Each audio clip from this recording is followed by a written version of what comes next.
Hello dear students, कैसे हैं आप लोग। मैं विक्रम, आपका कॉमर्स टीचर, स्वागत करता हूं आज की इस क्लास में। पार्ट बी से चैप्टर 1 हमने स्टार्ट कर रखा था, फाइनेंशियल स्टेटमेंट ऑफ कंपनी। और इसके अब तक हम 3 लेक्चर ले चुके थे। आज ये लेक्चर नंबर 4 रहेगा। और इस लेक्चर में हम लोग डिस्कस करने वाले हैं इक्विटीज एंड लाइबिलिटी साइड से शेयर होल्डर फंड के बारे में। ठीक है, share holder fund and most probably अगर समय बचता रहा तो हम एप्लीकेशन मनी पेंडिंग अलॉटमेंट, इस मेजर हेडिंग के बारे में भी डिस्कस करेंगे। चलिए, ज्यादा समय वेस्ट ना करते हुए हम क्लास को कंटिन्यू करते हैं। मैं स्क्रीन शेयर करता हूँ आपके साथ। आप मुझे एक बार जरूर बताइए कि मेरी वॉइस जो है क्लियर है या नहीं है आप तक, और क्या आप मुझे अच्छे से सुन पा रहे हैं या नहीं सुन पा रहे हैं। एक बार बताइएगा मुझे, मैं एक बार चेक कर लेता हूँ साथ साथ।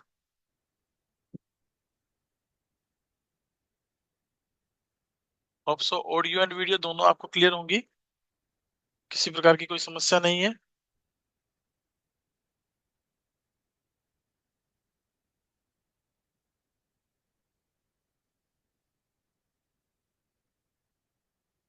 हाँ जी।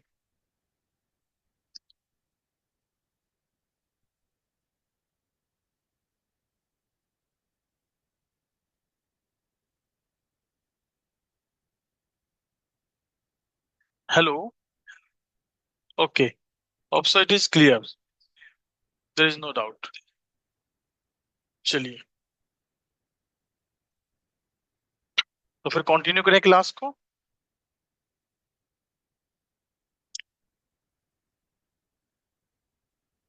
लीजिए, लास्ट टाइम हमने डिस्कस किया था journal instructions for preparation of balance sheet के बारे में। ठीक है, अब यहीं से आगे थोड़ा कंटिन्यू करते हुए चलेंगे। हमने इसमें पढ़ा था पहला पॉइंट कि assets shall be classified as current और नॉन करंट, इसके बारे में हमने पढ़ा था। और एज इट इज हमने ये पढ़ा था कि लायबिलिटीज को भी करंट और नॉन करंट में कैसे क्लासिफाइड किया जाता है। दूसरा पॉइंट हमने पढ़ा था ऑपरेटिंग साइकिल पीरियड को लेकर। तीसरा पॉइंट हमारा था करंट लायबिलिटीज और नॉन करंट लायबिलिटीज को लेकर। चौथा पॉइंट था हमारा नो डेबिट बैलेंस और profit and loss along with assets, यानी बैलेंस शीट में हम जैसे एसेट साइड में हम लॉस का बैलेंस दिखा देते थे, प्रॉफिट एंड लॉस का डेबिट बैलेंस, ऐसा हम इस केस में नहीं करेंगे। यहाँ पर हम नेगेटिव बैलेंस के तौर पे रिजर्व एंड सरप्लस में से उसको माइनस करके शो कर देंगे। फिर हम बात कर रहे थे कि भाई शेड्यूल थर्ड जो है वो कॉन्सेप्ट्स ऑफ शेड्यूल्स को खत्म करता है। henceforth such information is to be furnished in the terms of notes to accounts, और उनको नोट्स टू अकाउंट्स में लिख के चलते हैं। सिक्स पॉइंट हमारा था कि शेड्यूल थर्ड के अकॉर्डिंग हम बैलेंस शीट और स्टेटमेंट ऑफ पीएनएल प्रिपेयर करके चलते हैं। और सेवंथ में हमने ये पढ़ा था कि हम किस तरीके से बैलेंस शीट को बनाते हैं, एज एट वर्ड यूज करते हैं एज ऑन की जगह। ठीक है, आज का जो टॉपिक है हमारा that is equities and liability side से हम एक्सप्लेनेशन के बारे में बात करेंगे। और पहली एक्सप्लेनेशन हमारी रहेगी शेयर होल्डर्स फंड के बारे में। ठीक है, शेयर होल्डर फंड के बारे में हम लोग सबसे पहले डिस्कस करेंगे।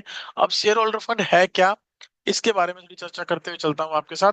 देखिए, शेयर होल्डर फंड का मतलब होता है basically share capital plus reserves and surplus, reserves and surplus plus आपका application money received against share warrants.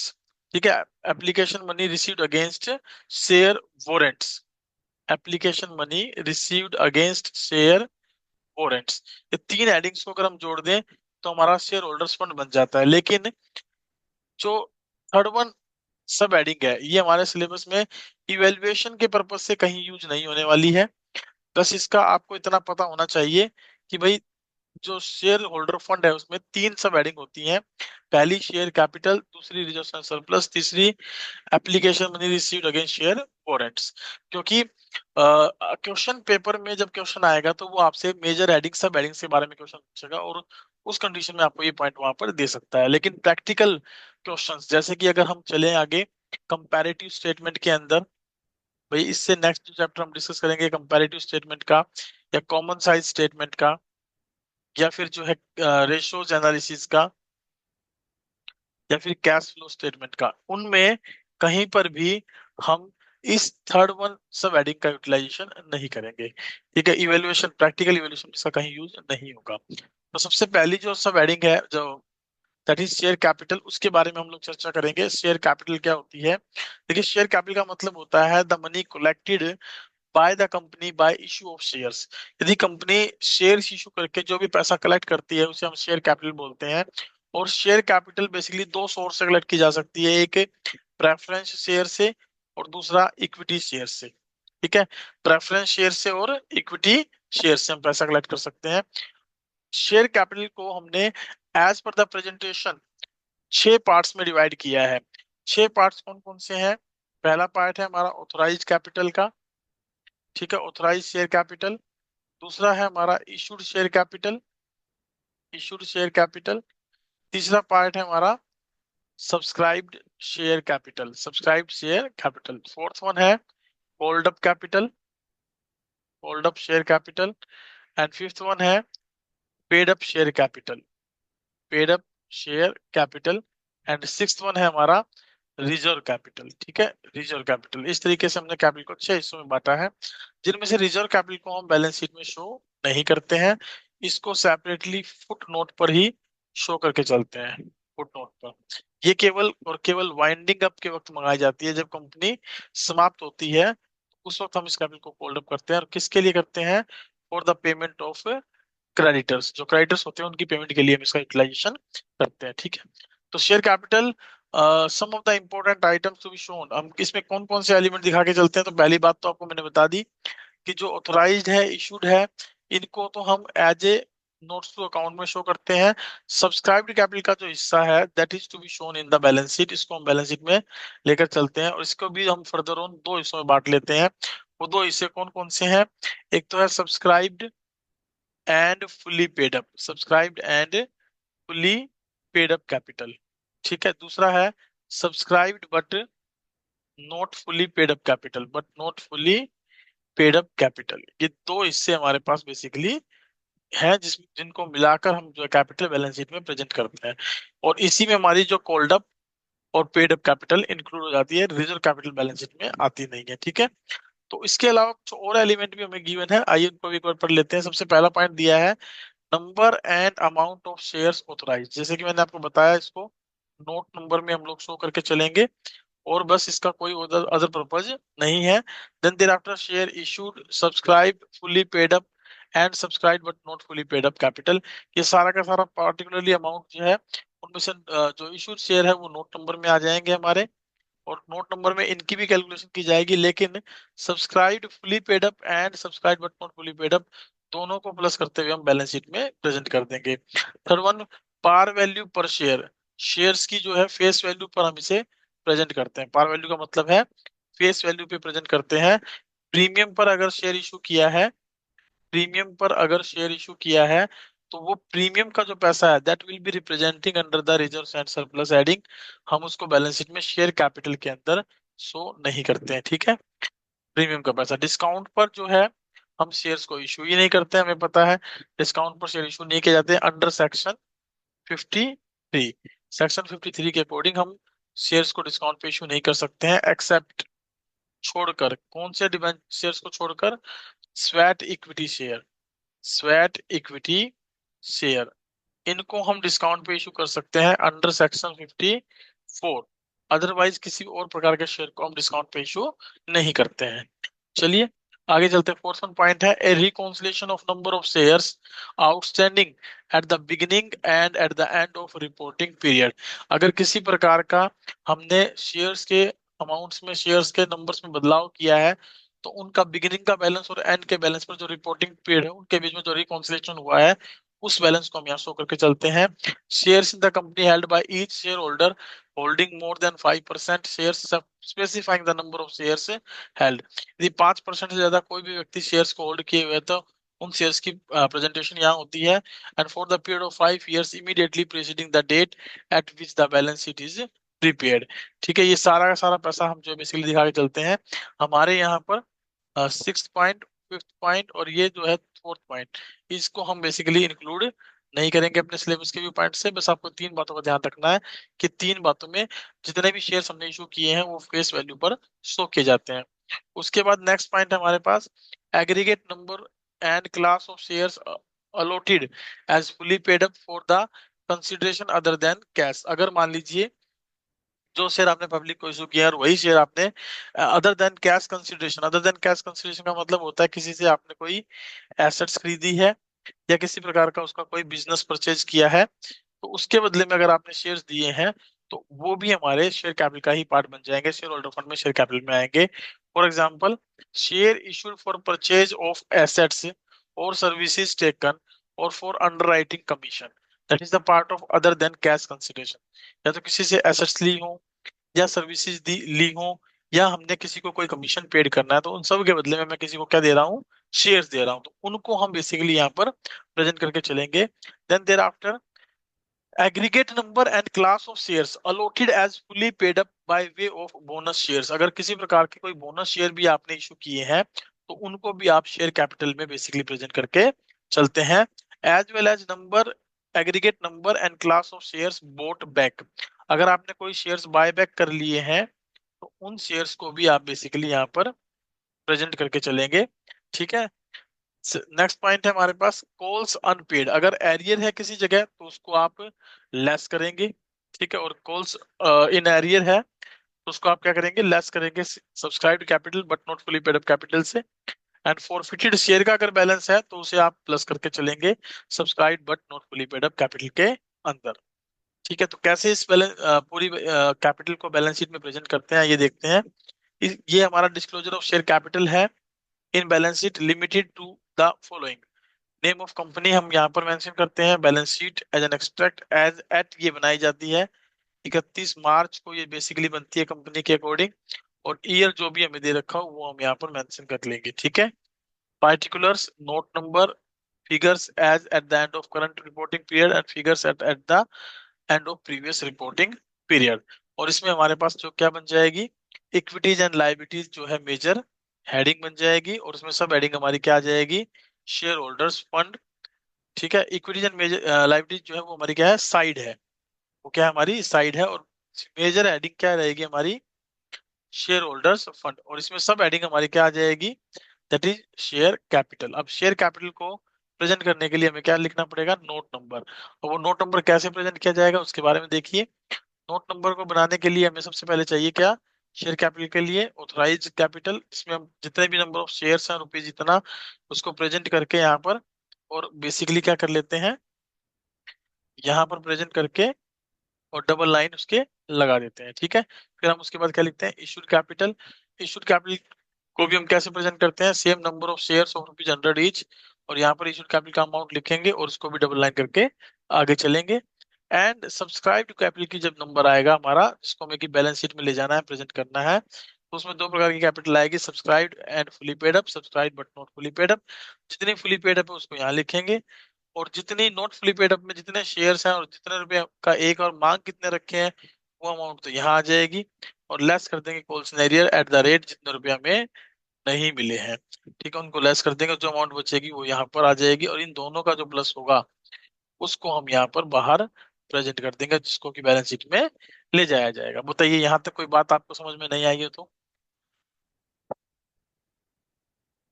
चलिए मैं आपसे बात करूंगा regarding to the authorised, issued, subscribed, called up, paid up capital के बारे में। इन सब के बारे में डिटेल से बात करेंगे। यहाँ तक कैपिटल की प्रेजेंटेशन आपको क्लियर हुई।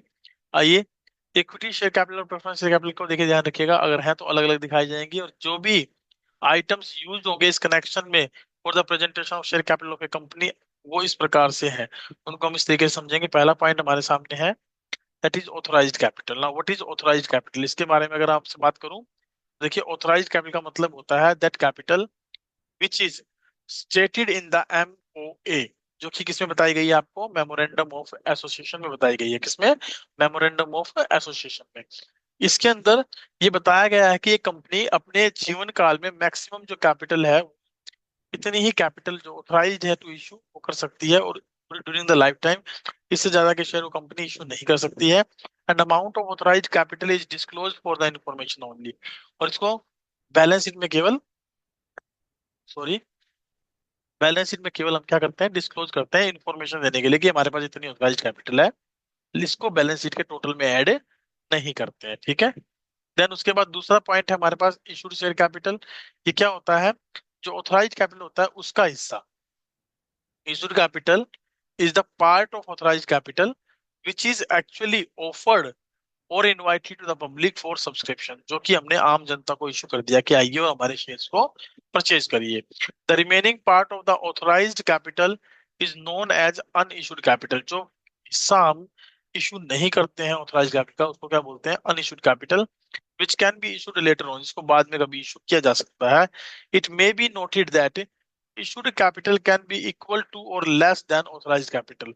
जो हमारी इशूड कैपिटल होती है वो क्या हो सकती है? वो इक्वल टू हो सकती है या ऑथराइज्ड शेयर कैपिटल के बराबर हो सकती है, या उससे छोटी हो सकती है। इशूड कैपिटल जो है वो छोटी हो सकती है या उससे उसके बराबर हो सकती है, उससे ज्यादा नहीं हो सकती है। ठीक है। The amount of issued capital is also disclosed for the information only and not to be added to the total। इसको भी हम टोटल में ऐड नहीं करते हैं। देन उसके बाद हमारे पास है subscribed capital. Now what is subscribed capital? Is that part of issued capital which has been subscribed for by the public if say 13,000 share of 10 each 100 each are offered to the public and public applies for 1200 share 12,000 shares, then subscribed capital will be 12 lakh। Is it clear? हाँ, यहाँ पर आप ये question मेरे से कर सकते थे कि अगर ये सर 12,000 की बजाय 14,000 एप्लीकेशन आ जाए तो क्या होगा? तो देखिए उसमें हमारे पास डिफरेंट डिफरेंट कंडीशंस बन जाती हैं। जैसे पहली कंडीशन, 14,000 के लिए एप्लीकेशन आई है तो हम उनको 13,000 शेयर दे दें। दूसरी कंडीशन क्या हो सकती है कि 13,000 को इनमें से 13,000 दे दें और 1,000 को हम कह दें भाई हमारे पास शेयर नहीं है। तीसरी कंडीशन हमारे पास क्या हो सकती थी कि भाई हम 6,000 को तो 6,000 दे दें और बाकी जो है 8,000 को वो 7,000 दे दें। ठीक है, इस तरीके से हम कर सकते थे।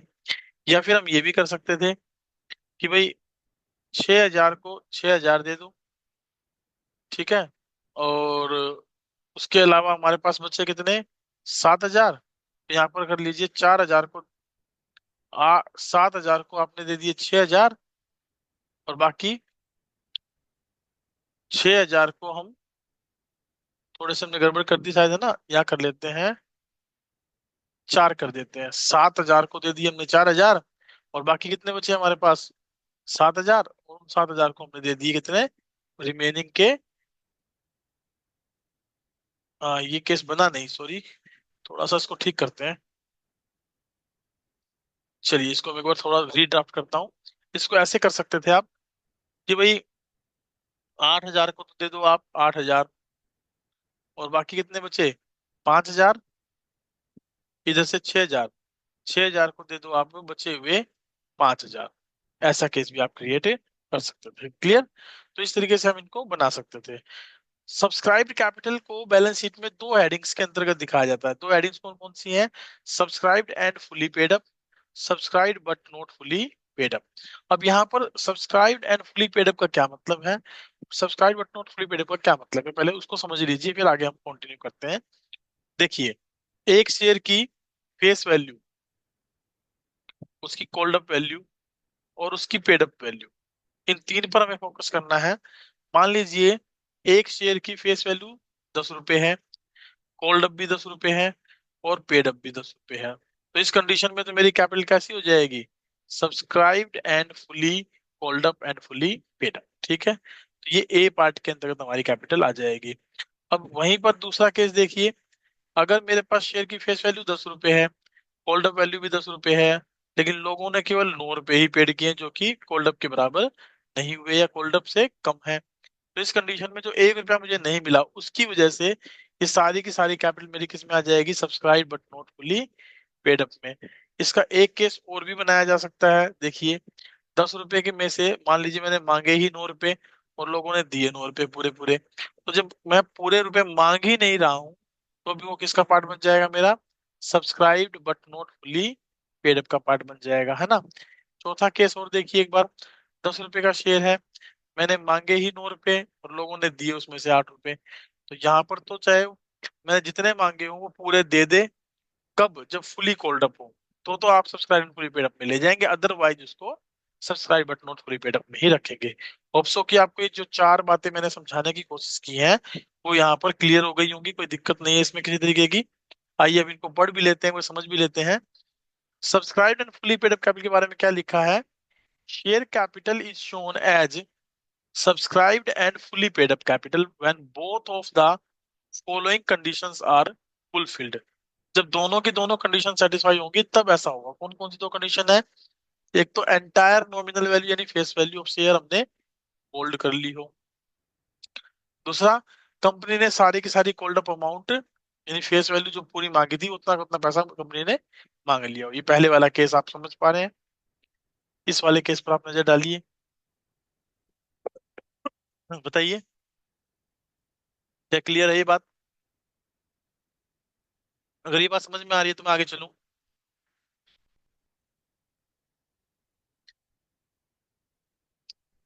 चलिए, मैं आगे चलता हूँ। एग्जाम्पल दिया गया है मुझे, एक देखिए। Voltas limited has issued 5 lakh equity share of 10 each, has called up the full nominal value of rupees 10 and has also received it. जब सारा पैसा मांग लिया, सारा मिल जाए, तो कंपनी इसको कहाँ दिखाएगी? Subscribed and fully paid up capital के अंदर। ठीक है। Share capital is shown in the notes to account as follows. तो इसको बैलेंस शीट में किस तरीके से ले जाया जाएगा, देखिए। बैलेंस शीट में इसको कैसे प्रेजेंट करेंगे वो भी समझ लीजिए। हम इसका नोट्स टू अकाउंट बनाकर चलेंगे। क्या बना के चलेंगे? Notes to account. लीजिए, तो यहाँ पर हम इसका नोट्स टू अकाउंट बनाएंगे। नोट्स टू अकाउंट, या नोट्स नंबर पहला, शेयर कैपिटल से रिलेटेड। अब यहाँ पर किसी प्रकार की हमने ऑथराइज्ड इशूड की बात नहीं की, सिंपल इशूड इशूड की बात हुई है, तो हम सिंपल लिख देंगे क्या? इशूड भी वही है हमारी। ठीक है, इशूड भी वही है और सब्सक्राइब्ड भी वही है। एक 5 lakh share of rupees 10 each, तो 50 लाख रुपीज की कैपिटल हमारी बैलेंस शीट में आ जाएगी और बैलेंस शीट में इसको प्रेजेंट कर देंगे। आइए मैं आपको बैलेंस शीट पे ले चलता हूँ इसकी, देखिए। ये लीजिए। ठीक है। सब शेयर कैपिटल के अंदर सब्सक्राइब्ड कैपिटल में subscribed and fully paid capital present करेंगे। 5 lakh equity share of 10 each, 50 lakh रुपए की कैपिटल हमारी बैलेंस शीट में एज इट इज हो जाएगी, प्रेजेंट जाएगी। चलिए, दूसरा है subscribe but not fully paid up. Subscribe but not fully paid up. अब इसके बारे में अगर हम आपसे बात करें तो इसका क्या मतलब होता है? मैंने बताया था, या तो 10 रुपए का शेयर है, 10 रुपए में मांग लूं और सारे के सारे लोग 9 रुपए पेड कर दें। या 10 रुपए का शेयर है, मैं मांगू ही 9 रुपए और लोग 9 रुपए पेड कर दें। या 10 रुपए का शेयर है, मैं मांगू 9 रुपए और लोग 8 रुपए पेड कर दें। ठीक है। तो इन तीनों कंडीशंस में हमारी क्या हो जाएगी? Capital but not fully paid up. जब मांगे ही पूरे नहीं, तो फुली कोल्ड अप का तो सवाल ही पैदा नहीं होता। और फुली कोल्ड अप नहीं होगा तो फुली पेड अप का सवाल पैदा नहीं होता। और अगर 10 से कम मांगे तो फुली कोल्ड अप नहीं है, तो फुली पेड अप तब भी नहीं माने जाएंगे, है ना? तो shares are said to be subscribed but not fully paid up under the two situations. कौन कौन सिचुएशन है? पहली है, when company has called up the full nominal value of the share but the share holder has not paid the some part of the nominal value of the share. For example, X Limited has issued 1 lakh equity share of 10 each.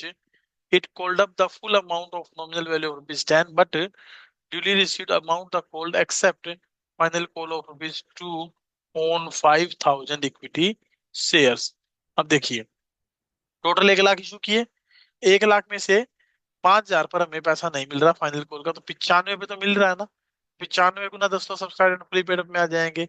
और 95 गुना 5 गुना 10 मांगे तो पूरे थे, लेकिन 5 गुना 2 हमें नहीं मिले, घटाकर जो बच गए हम उसको बेसिकली क्या लिख लेंगे?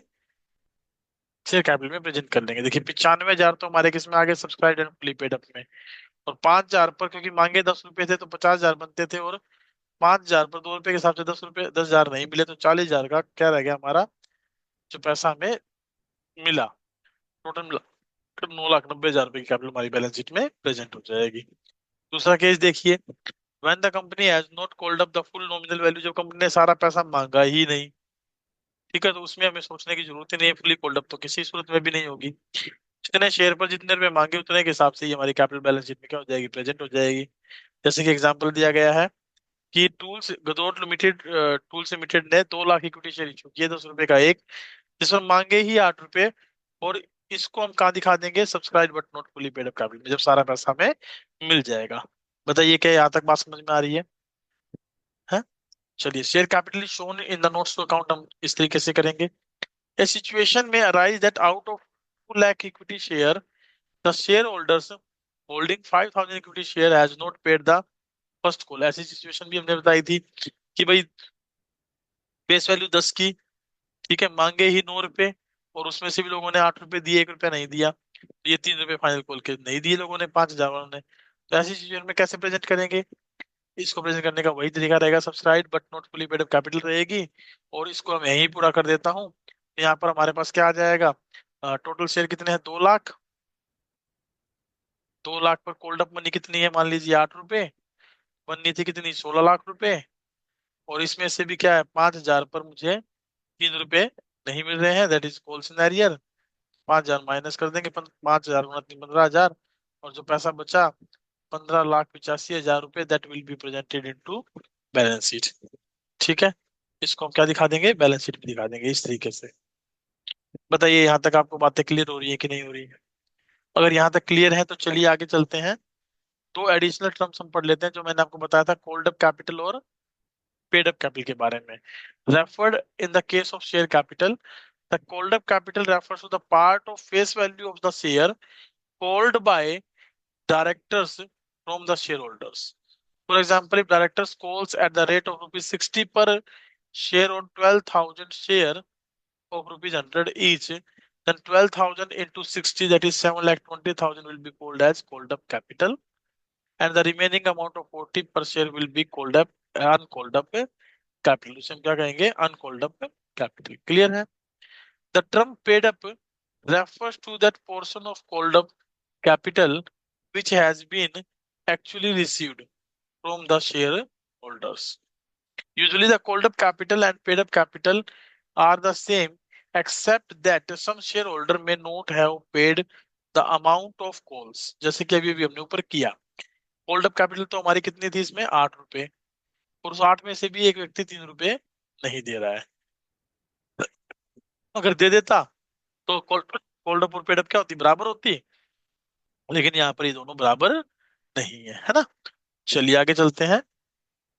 जैसे किसी ने एग्जांपल दिया, share holder paid ₹5 against the called up amount of ₹8, then 5 इज paid up amount, and paid up capital will be called up capital less amount of calls in arrear, जैसे कि हमने ऊपर प्रेजेंट किया। आइए अब इसकी दूसरी सब एडिंग हम पढ़ेंगे, that is reserves and surplus. हमने पहली एडिंग में पढ़ा कि भाई शेयर कैपिटल को किस तरीके से प्रेजेंट करते हैं, और किस प्रकार की कैपिटल होती है, और उस कैपिटल को किस तरीके से लिखा जाता है। अब हम बात कर रहे हैं सेकंड सब हेडिंग की शेयर होल्डर फंड में, that is reserves and surplus. तो रिजर्व्स एंड सरप्लस के अंदर ध्यान रखिएगा कौन कौन से आइटम दिखाए जाएंगे, उनको आपने समझना है, और ये सीक्वेंस में ही प्रेजेंट किए जाते हैं, इस बात पे भी आपने फोकस करना है। सबसे पहले है रिजर्व्स एंड सरप्लस में, आप ये बात जो है नोट करिएगा कि इसमें दो पोर्शन हमारे सामने है, एक रिजर्व्स का और दूसरा सरप्लस का। रिजर्व्स में सारे के सारे हमारे रिजर्व्स आएंगे जो कि इधर ऑफ कैपिटल प्रॉफिट और रिवेन्यू प्रॉफिट हमने क्रिएट किए हैं। और सरप्लस में बेसिकली हमारे पास पैसा आता है स्टेटमेंट ऑफ पीएनएल का। ठीक है, स्टेटमेंट ऑफ पीएनएल का, अगर उसमें कुछ सरप्लस बचा है तो वो यहाँ पर आएगा। अदरवाइज के रिजर्व के नेचर का है तो उसको हम इसमें इस तरीके से प्रेजेंट करके चलेंगे। ठीक है, चलो अब चलिए। Reserves and surplus shall be classified as, reserves and surplus को कैसे क्लासिफाइड किया जाएगा? सबसे पहला है कैपिटल रिजर्व। कैपिटल रिजर्व हमारा सबसे पहले आता होता क्या? कैपिटल रिजर्व वो रिजर्व जो बिजनेस के नॉर्मल प्रॉफिट से नहीं बनाए जाते, बल्कि कैपिटल प्रॉफिट से क्रिएट किए जाते हैं। उन्हें क्या बोलते हैं? कैपिटल रिजर्व बोलते हैं। ये वो प्रॉफिट होते हैं जो बिजनेस की नॉर्मल एक्टिविटी से उनको नहीं हुए, बिजनेस की एक्स्ट्रा ऑर्डिनरी एक्टिविटी या नॉर्मल या नॉन ऑपरेटिंग एक्टिविटी से क्रिएट किए गए हैं। उन प्रॉफिट के थ्रू जो रिजर्व बनाया जाएगा उसे क्या कहा जाएगा? Capital reserve. ठीक है, the reserves created out of the such capital profits are known as capital reserves, और उनको ही हम क्या बोलेंगे? कैपिटल रिजर्व बोलेंगे। And such reserves generally are not available for distribution as cash dividends. और ध्यान रखिएगा, इस प्रकार के रिजर्व का प्रयोग आप नगद में जो है डिविडेंड को बांटने के लिए नहीं करते हैं। Among the share holder of a company. बताइए, यहाँ तक बात क्लियर हो रही है? चलिए, profit received from the following sources are termed as capital profit. और इस प्रकार के जो प्रॉफिट के एग्जांपल्स हैं वो क्या एग्जांपल्स हैं, ये देखते हैं। पहला एग्जांपल है गेन और profit on sale of fixed assets, purchase of the running business, reissue forfeited share, redemption of debenture पर होने वाला प्रॉफिट। ये सारे के सारे एग्जांपल है हमारे किसके, कैपिटल प्रॉफिट्स के। और इनको ही हम कैपिटल रिजर्व में क्या करते हैं, ट्रांसफर करते हैं और कैपिटल रिजर्व की तरह ट्रीट करते हैं। सबसे पहला पॉइंट जो है वो रिजर्व एंड सरप्लस में क्या आता है, कैपिटल रिजर्व। देयर आफ्टर हम उसमें क्या प्रेजेंट करते हैं, capital redemption reserve. What is capital redemption reserve? It is that reserve which is use to redeem the preference share capital. ठीक है, प्रेफरेंस शेयर कैपिटल को रिडीम करने के लिए इसको हम क्रिएट करते हैं। सिक्योरिटी प्रीमियम क्या होता है, जो शेयर की फेस वैल्यू होती है उससे ज्यादा पर, मोर देन फेस वैल्यू पर यदि कोई शेयर इशू करते हैं तो जो एक्स्ट्रा प्राइस है उसके हम क्या बोलते हैं, सिक्योरिटी प्रीमियम। जैसे 10 रुपए का शेयर अगर 12 में इशू कर दिया, 2 रुपए क्या कहलाएगा, सिक्योरिटी प्रीमियम। ठीक है, ये भी हमारा एक प्रकार का कैपिटल प्रॉफिट का ही पार्ट होता है। डिबेंचर्स रिडम्पशन रिजर्व, जो डिबेंचर रिडम्पशन रिजर्व होता है वो भी हम यहाँ क्रिएट करते हैं। और इसको क्रिएट करने का पर्पज क्या होता है, जो डिबेंचर्स होते हैं उनके रिडम्पशन के लिए हम इसे बनाते हैं। कई बार हम कैपिटल रिडम्पशन रिजर्व और डिबेंचर रिडम्पशन रिजर्व की जगह सिंकिंग फंड वर्ड यूज कर लेते हैं। सिंकिंग फंड भी हमारा बेसिकली कैपिटल या डिबेंचर्स के रिडम्पशन के लिए ही यूज किया जाता है।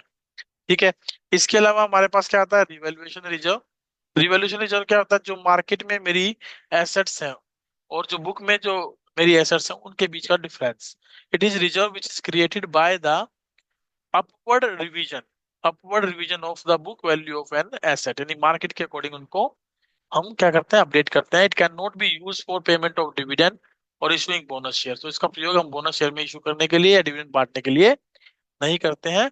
और ये हमारे इवैल्यूएशन के पर्पज से भी कहीं पर यूज नहीं होता है, नोट इन सिलेबस का पार्ट है। बट अगर मेजर एडिंग और सब एडिंग के दौरान ये पूछ लिया जाए कि रिवॉल्यूशन रिजर्व कहाँ आता है, तो आप बताएंगे कि major heading share holder fund के अंदर ये रिजर्व एंड सरप्लस के रिजर्व्स में आता है। क्लियर है? चलिए, नेक्स्ट है शेयर्स ऑप्शन आउटस्टैंडिंग अकाउंट। अब शेयर्स ऑप्शन आउटस्टैंडिंग अकाउंट क्या होता है, एक कंपनी जब अपने बहुत अच्छे एम्प्लॉयज को जाने नहीं देना चाहती, उनको रिटेन करना चाहती है, तो उनको मार्केट वैल्यू और जो है ऑफर्ड प्राइस के बीच में जो गैप करके देती है। यानी कि मान लीजिए एक शेयर का मार्केट प्राइस है 100 रुपए और वो उनको ऑफर कर रही है उसको 60 रुपए में, तो यह जो 40 रुपए का जो नुकसान हमें उठाना पड़ रहा है ना, इस 40 रुपए के अमाउंट के लिए जो हम share option outstanding account open करते हैं उसको यहाँ प्रेजेंट करते हैं। It is a reserve which is represent the difference between the market value and issued price या offer price to the employees under the employee stock option scheme or plan. For example, if the shares are issued to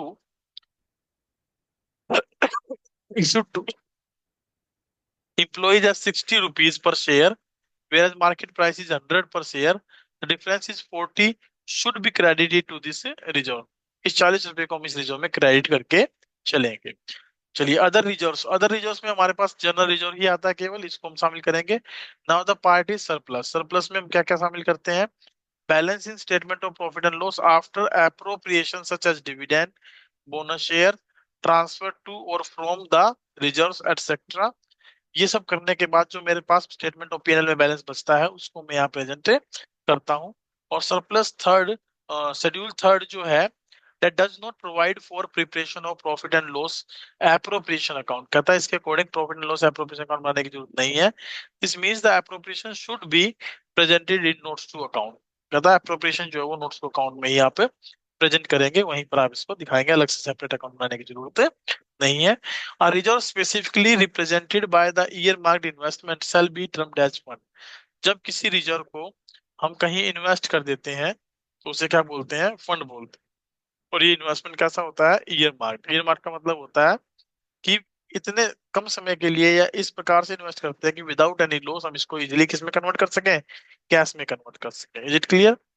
चलिए, third one point है debit balance of statement of P&L shall be shown as negative figure under the head surplus. Similarly, the balance of reserves and surplus after adjusting negative balance of the surplus, if any, shall be shown under the head reserves and surplus even if the resulting figure is in negative, तो उसको भी हम यहाँ पर show करके चलते हैं। Is it clear? पता नहीं आज खांसी कैसे हुई। चलिए यहाँ तक बताइए मुझे, क्या आपको यहाँ तक की बातें समझ में आ रही हैं? चलिए इसको एग्जांपल से समझने की कोशिश करते हैं। देखिए, कहता Olympus limited has an opening debit balance of 5 lakh in reserves and surplus as balance of statement of P and L. Statement of P and L का डेबिट बैलेंस है, मतलब माइनस का बैलेंस है, और उसने ड्यूरिंग द ईयर 8 लाख रुपए के profit कमाए हैं। How would you show these items in the balance sheet and notes to account? तो बैलेंस शीट में दिखाना कोई बड़ी बात नहीं है, ये प्रीवियस ईयर का बैलेंस है, और 8 लाख में से 5 लाख का लॉस कंपनसेट करते हुए 3 लाख बचेंगे मेरे पास, तो वो करंट ईयर में मैं शो कर दूंगा। ये रही इसकी बैलेंस शीट। बैलेंस शीट में तो आपको दूर से ही पता लग जाएगा, 5 लाख नेगेटिव बैलेंस और 3 लाख का इस साल का बैलेंस टोटल मिलाकर बचा पिछले साल के लॉस को कवर करते हुए। लेकिन इसका जो नोट नंबर है उसको समझना है। रिजर्व सरप्लस में से कि सरप्लस कितना है मेरे पास, जिसमें ओपनिंग बैलेंस में 5 लाख रुपए का लॉस है और करंट ईयर में 8 लाख का प्रॉफिट है, तो नेट बैलेंस जो मेरे पास कितना आ गया, 3 लाख रुपए। तो इस 3 लाख रुपए को मैं यहाँ पर बैलेंस शीट में प्रेजेंट कर दूंगा। बोलिए ये बात समझ में आ गई कि नहीं आ गई आपको? चलिए एक और एग्जांपल देखते हैं, फिर और ज्यादा समझने की कोशिश करते हैं इसको। Galaxy limited has the following balances on 1 April 2023। Galaxy limited के जो बैलेंसेज हैं वो कितने हैं? 1 अप्रैल 2023 को जनरल रिजर्व दिया है 4.5 लाख रुपए का, स्टेटमेंट ऑफ P&L दिया है आपको 2 लाख का, तो कुल मिलाकर 6.5 लाख रुपए। 6.5 लाख रुपए हमारा कौन सा बैलेंस हो गया, ये प्रीवियस ईयर का, तो इसको प्रीवियस ईयर की बैलेंस शीट में शो कर देंगे। 6.5 लाख रुपए, कोई दिक्कत नहीं है। अब देखिए, कहता है करंट ईयर में हमें 3/20 का क्या हुआ है, लॉस। तो surplus in statement of P&L की में क्या है हमारा, नेगेटिव बैलेंस 3/20 का। तो 650 में से 3/20 घटा देंगे तो कितने बच गए, 3/30, और 3/30 को हम यहाँ पर करंट ईयर में शो कर देंगे। नोट नंबर 1 में कैसे प्रेजेंट किया जाएगा वो आप समझ लें। सबसे पहले आप लिखेंगे जनरल रिजर्व, फिर सरप्लस में लॉस, प्रॉफिट है 2 लाख रुपए का, एंड देयर आफ्टर लॉस है। इनका डिफरेंस आया 1/20 का, और डिफरेंस दोनों का करके देखा तो 3/30 का। बताइए, सॉरी, क्या यहाँ तक आप क्लियर है? चलिए एग्जाम्पल थर्ड देखते हैं। Royal Limited has the following balances on 1 April 2023। ये बैलेंसेज है मेरे पास।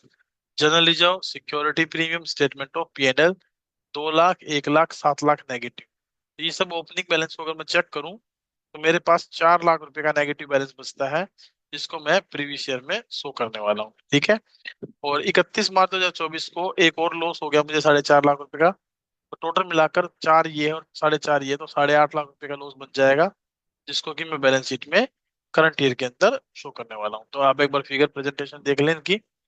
ये अमाउंट आ गई 4 लाख पिछले साल में, और 8.5 लाख इस साल में टोटल। अब इसको कैसे प्रेजेंट करना है वो देखिए नोट नंबर 1 में। सिक्योरिटी प्रीमियम हमारा ऊपर आ जाएगा, फिर जनरल रिजर्व आ जाएगा, फिर सरप्लस में लॉस आ जाएगा, और फिर और लॉस आ जाएगा, दोनों को जोड़ेंगे तो 11.5 लाख का लॉस, और 3 लाख की इनकम। 8.5 लाख रुपए मेरे पास बचेंगे, जो मुझे बैलेंस शीट में दिखाने हैं।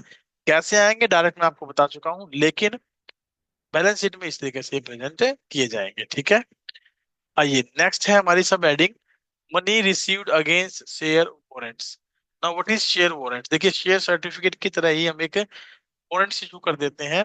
ये विश्वास के साथ, ये वादे के साथ, ये कंपनी ये कहती है कि भाई अगर आप 5 साल बाद, हम जो है आपको 5 साल बाद एक राइट प्रोवाइड करेंगे, उस राइट के अकॉर्डिंग आज हमारे जो शेयर की वैल्यू है वो 1,000 रुपए है, तो वो आपको हम 250 रुपए में प्रोवाइड कर देंगे। तो इसको देखकर बहुत सारे लोग उन वारंट्स को परचेज कर लेते हैं। ठीक है, तो कह रहा a share warrant is a financial instrument issued by a public company which gives the holder the right to acquire certain number of equity share specified therein at a later date. Amount received against share warrants is included in shareholder fund as they will be converted into equity share on a specified date at a predetermined price, and these are not to be shown as a part of share capital but to be shown as a separate line item। तो इसको balance sheet को share capital में हम add नहीं करेंगे, अलग से कहीं दिखाकर चल पड़ेंगे। Is it clear? इसका भी अकाउंटिंग ट्रीटमेंट हमारे सिलेबस में नहीं है, इसलिए इसको इग्नोर करके चलेंगे। बस आपको ये पता होना चाहिए कि सब एडिंग है। चलिए आज का लास्ट टॉपिक जो है share application money pending allotment. ये हमारी सेकंड मेजर हेडिंग है। पहली मेजर हेडिंग कौन सी थी हमारी? Shareholders fund. ठीक है, ये हमारी सेकंड मेजर हेडिंग है। कौन सी? Basically share application money pending allotment. होता क्या है, अब कंपनी कई बार क्या करती है, मार्च के मंथ में जाकर शेयर इशू करती है। मार्च के मंथ में वहां पर एप्लीकेशन का पैसा क्या कर लेती है, रिसीव कर लेती है। और जब अलॉटमेंट की बारी आती है तो वो नेक्स्ट फाइनेंशियल ईयर में अप्रैल के मंथ में शिफ्ट हो जाती है। तो यहाँ से पैसा हमें जो मिला और अलॉटमेंट जो है उसका अप्रैल के मंथ में जाकर हुआ, तो उसे ही क्या बोलेंगे? Application money received pending allotment. देखिए accounting treatment not to be evaluated, इसको भी हम अकाउंटिंग ट्रीटमेंट के पर्पज से तो नहीं समझेंगे, लेकिन इसका मीनिंग हमें पता होना चाहिए। If a company has received application money but the date of allotment falls after the balance sheet date, that is 31 March के बाद। 31 मार्च के बाद तो अप्रैल ही आएगा, है ना? Such application money pending allotment will be shown in the following manner. कैसे दिखाएंगे इसको? अगर मान लीजिए application money not exceeding the issued capital and to the extent not refundable is to be disclosed under this line item. और अगर मान लीजिए मिनिमम सब्सक्रिप्शन ही हमारे पास नहीं आया और हमें पैसा वापस करना पड़ा, तो इसको हम as a other current liabilities के तौर पर शो करके चलेंगे। अब सो यहाँ तक आपको ये क्लास अच्छे से समझ में आई होगी। नेक्स्ट क्लास में हम non current liabilities and current liabilities के बारे में डिस्कस करेंगे, और दोनों में बेसिकली कौन कौन सी सब हेडिंग्स हैं उनके बारे में भी चर्चा करेंगे, और एक बार फिर से हम अपनी ऑपरेटिंग साइकिल पर भी चर्चा करेंगे। टिल दैट अगर किसी प्रकार की कोई डाउट या कोई प्रॉब्लम आपके सामने हो, कोई बात आप पूछना चाहते हो, तो आप मुझे बता सकते हो, डिस्कस कर सकते हो। अगर किसी प्रकार की कोई प्रॉब्लम नहीं है तो आप इस क्लास को जरूर देखिए, और आपको यदि क्लास पसंद आए प्लीज इसको लाइक शेयर और सब्सक्राइब जरूर करिए, और अपने दोस्तों के साथ जरूर शेयर करिए ताकि वो भी इस क्लास से बेनिफिट ले सके। ठीक है, till that thank you very much, bye bye, take care, have a good day.